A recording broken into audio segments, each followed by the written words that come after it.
Ya pada dasarnya sih terus berlanjut ya. Sekarang lagi garapan bukunya berjudul Persembahan. Kenapa nggak mempersembahkan? Untuk mempersembahkan ya, kalimat bantu, imbuhan yang menunjukkan mempersembahkan. Biasa tayangan sih pada itu juga mungkin movie atau film. Jadi ingat Unyil Usro ya, mempersembahkan Nyenu Usro. Sekarangnya ya gambaran-gambaran orang-orang terdahulu membuat riang, nuansa, belajar dan bermain. Saya ingat juga penggambar, pelukis, seniman sangat menghargai jiwa-jiwa putra-putri remaja kita. Pak Dino Sidin bagus, ini bagus, itu bagus, ini bagus, disebutkan nama-nama. Tentunya dengan anggaran juga sekalian. Terus agenda-agenda yang harus dikerjakan. Tapi sebelumnya sih menceritakan dulu ya kronologis. Sebenarnya siapa sih saya sibuk-sibuk banget gitu ya. Masa ya tukang pijit sampai gini-gini amat. Sebenarnya logikanya wajar aja kalau seorang ayah punya profesi ganda. Yaitu wartawan juga. Dalam ini penulis buku juga kan masih berhubungan. Dan kalaupun itu ada akupuntur, herbal. Dan juga kemudian ada namanya candu ya, pembuangan toksin dalam darah. Juga ada namanya refleksi. Itu bagi saya seperti seni lah, baik seni merawat tubuh, baik seni keindahan tubuh.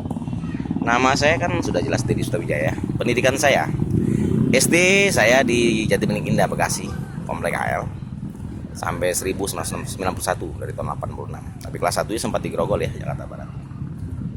Terus ya terusnya gimana ya, SMP kali, SMP di 252 Jakarta Timur sampai kelas 2. Kelas 3-nya saya pindah ke Sumatera Selatan, SMP 17. Saya sempat mengikuti pendidikan strata sekolah menengah ekonomi atas ya. Kebetulan jurusan saya manajemen bisnis di SMEA 2 daerah Sumatera juga masih selatan.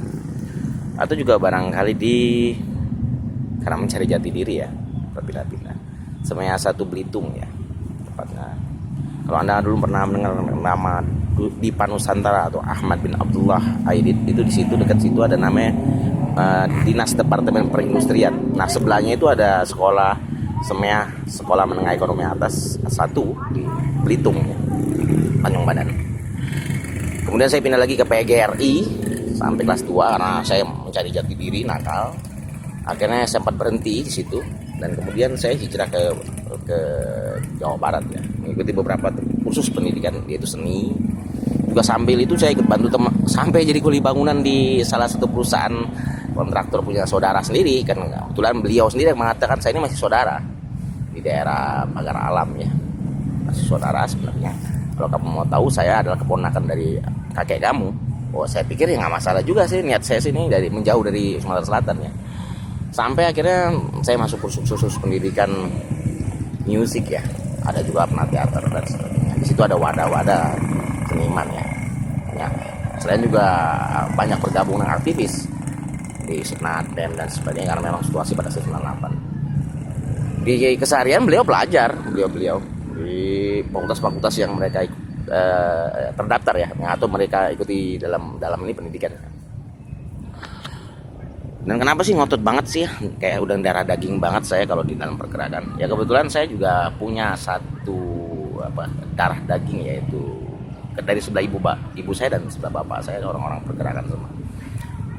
Memang bapak saya orang pemerintah, arti dalam hal ini pekerja di pemerintah di Departemen Negeri ya, sempat menjabat Kasubagpid atau kepala substansi bidang di bawah Kabak atau kepala bagian. Kemudian ada sedikit ini teguran menjadi kepala seksi di daerah Jakarta Selatan pada saat itu. Kebetulan waktu itu masih Pak Rudini ya, kepala departemen negerinya atau presiden departemennya, lalu menteri lah kata pembantu presiden dalam. Tapi kakek saya itu Makcik. Kalau di sini Makcik itu Muhammad Kecik, Ayep Kecik gitu ya. Jadi yang besar bapaknya Abdullah Malik atau Abdul Malik ya.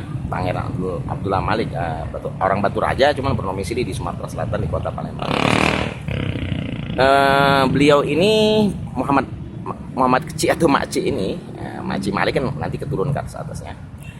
Itu pernah menjadi pejabat orang nomor 1 presiden lah waktu waktu Soekarno dan Pak Hatta dibuang ke Den Haag, Belanda, bersama Syarifuddin Perwira Negara. Sayyid Abdullah itu bapaknya Ahmad bin Abdullah tadi ya, atau orang sini ngetopnya zaman saat ini adalah ngetopnya Dewan Aidit ya. Jadi ada namanya Dewan Pimpinan Rakyat Darurat Sementara, yang itu menjabat sementara menggantikan ya kedudukan pada saat dibuangnya. Dan kemudian ke atasnya lagi ada namanya setelah Muhammad Kecil atau Maci tadi, di atasnya ada Abdullah, yaitu Abdullah Malik. Di atasnya lagi ada namanya Ahmad, di atas lagi ada Hasan atau Hasan gitu, bukan Hasan baik ya, Hasan. Jadi terus ke sana ya Batu Raja, tapi tinggalnya sudah di sini ya. Jadi di daerah, kebetulan beliau ini adalah pangeran-pangeran. Nah, memang kalau pangeran itu standarnya rata-rata ya, saya katakan lagi bukan seperti Demang yang itu yang diutus langsung oleh Knil, Korps Nederland Civil ya, atau leader yang diutus langsung oleh penjajah, atau di sini kapital ya, penakluk yang ditaklukkan, yaitu jajahannya.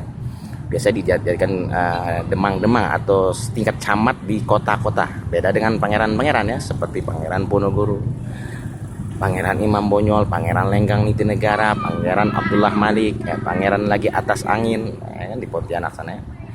Itu biasanya mereka dengan kunyah atau gelar-gelar ya, yang lebih ngetopnya nanti gelarnya, kunyahnya itu gelar.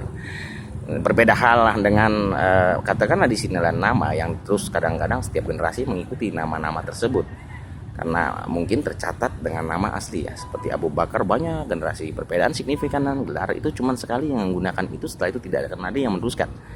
Saya contohkan lagi, Pangeran Ayamani misalnya, Pangeran Atas Angin, Pangeran Lenggang Nitinegara, Pangeran Ponorogo, Pangeran Imam Bonjol, yang itu nama-nama daerah dan pedalaman sifatnya. Seperti Ponorogo itu daerah Yogyakarta, terus lagi ke dalam ya, lagi bukan di kotanya ya, ini di daerah pelosok. Imam Bonjol di daerah Bonjol juga di pelosoknya ya, karena pusatnya itu jelas Bukit Tinggi, Pariaman. Ini kan sudah mau batasan atau perbatasan Mandailing Natal ya. Kira-kira Mandailing Natal itu sekitar 1-1,5 kilo lah, itu perbatasan dari Imam Bonjol. Begitupun Pangeran Angin ya, di daerah Pontianak sana ya. Nama aslinya Pangeran Al-Gadri ya. Kemudian ada lagi Pangeran Ayamani ya, di daerah Jambi ya, juga sama di daerah pedampuannya. Perbedaan signifikan adalah ketika ditahnya di kota, itu yang diutus di kota itu Demang. Kalau dulu itu didikan Knil atau Korps Nederland Civil ya, leader yaitu pemimpin daerah yang diutus langsung.